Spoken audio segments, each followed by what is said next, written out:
Today we're going to tie the rusty sparrow, which is a great small streamer pattern shared with us by our friend Jim Guillory, who learned it about a dozen years ago from Kyle Marpert. And Jim and other friends in the Kisatchie Fly Fishing Club have used this fly with great success, both in cold water for trout and in warm water for bass and panfish. It can be tied in any number of sizes. Today we're going to tie number 12, but Jim notes that it can be tied anywhere down to a size 4 all the way up to a size 16 for trout. So this is the rusty sparrow, and you can see it's very similar to a woolly bugger except for a few key differences such as the soft hackle in the front. So we begin our tie by securing a streamer hook. In this case, I'm using a Daiichi 2220. It's a 4x long streamer hook, but pretty much any 3 or 4x long hook will work. Now, this fly needs a bit of weight to get down, so we're going to take 8 turns of wire, lead or lead-free wire, on the hook, and then break off the tag end.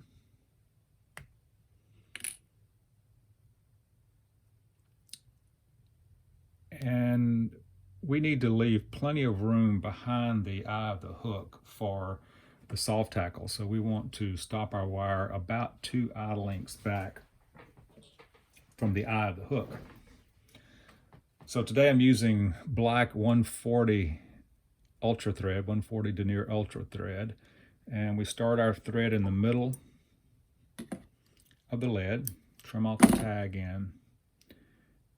And then we wrap to the back and build a small thread down behind the lead to keep it from slipping, and then move the thread back to the front and do the same in the front, and then move our thread back to just behind the wire. Now the tail of this fly is, we're tying an olive today, but of course you can tie in any color you prefer, is olive marabou, and we want our tail to be about a hook shank in length. So we measure roughly a hook shank in length and transfer that to the back of the hook. Now you notice that my thread is advanced in front of the rear bend of the hook.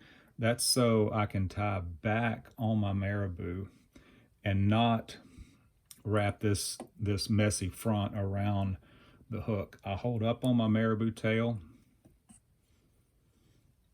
and to keep it on top of the hook and wrap back to roughly the bend of the hook.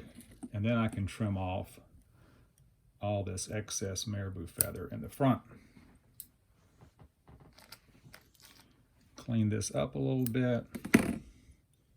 Wrap back over some of that marabou to clean it up. And you notice we're forming a nice level straight body here.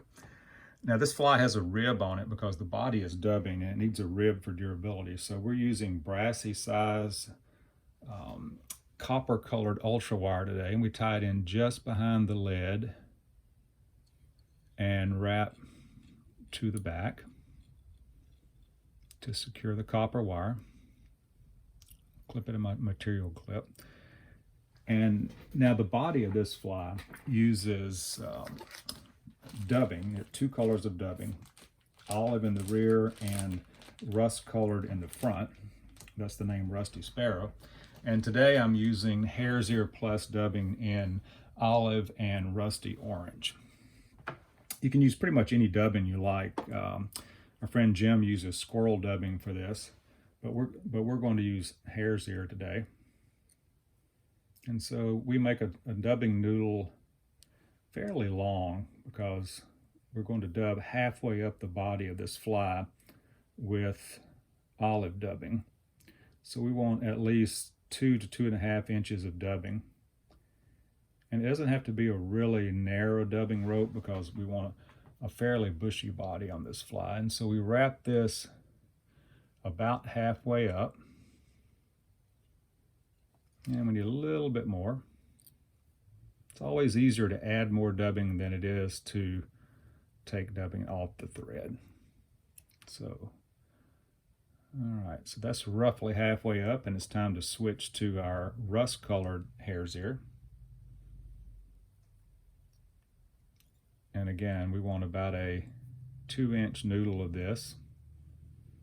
And this Hare's Ear Plus is a really nice spiky dubbing that gives the body a nice fullness. And we want to dub to just the front edge of our lead, but no farther. So I need just a little bit more. I want to make sure and save that space in the front of the lead for my soft tackle. So a little bit more dubbing here to cover our wire, and that forms our body. Then we wrap our rib over the dub body in nice even wraps. Usually 6 or 7 is fine. 4.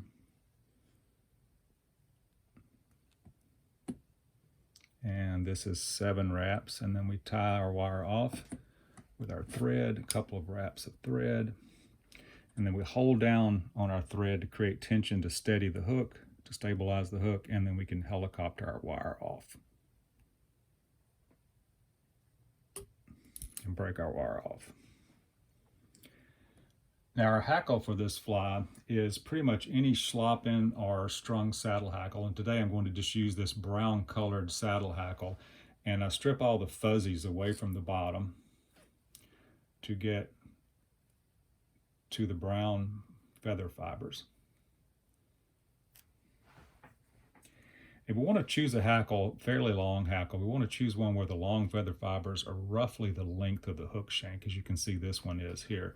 And we tie the feather in base first, and you notice I'm tying in the concave side of the feather toward the hook shank. So make sure you secure the feather. We don't want it to slip out while we're wrapping. Trim the tag end off.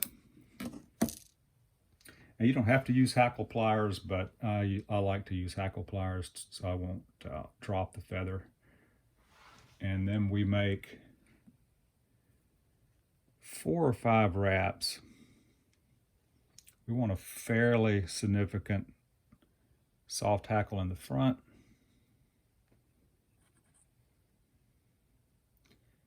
And there's 4 good wraps. And then we tie that feather off in the front. And notice it looks pretty messy. We're trapping some fibers there, but we'll take care of that in just a second here.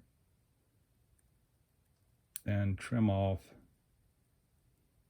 the tag end of our feather, if I can get to it. There we go. Now we sweep these feathers back with our fingers, and we want to tie them back to form the head of the fly. So we sweep them back a bit, and that keeps our feathers pointing toward the rear of the fly and gives us room to create a nice head here. After creating a small head, let's grab our whip finish tool and give it a 4 or 5 turn whip finish and trim the tag end of our tail. Now this fly really needs some head cement on the head for durability.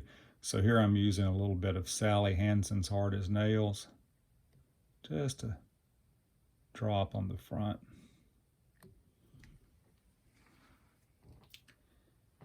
And then I like to use a bodkin to clear out the eye of the hook to make sure no glue is in the eye of the hook. The original pattern for this fly calls for barred marabou. But if you don't have barred marabou and you're using plain marabou as I am today, you can definitely create the barring with a brown sharpie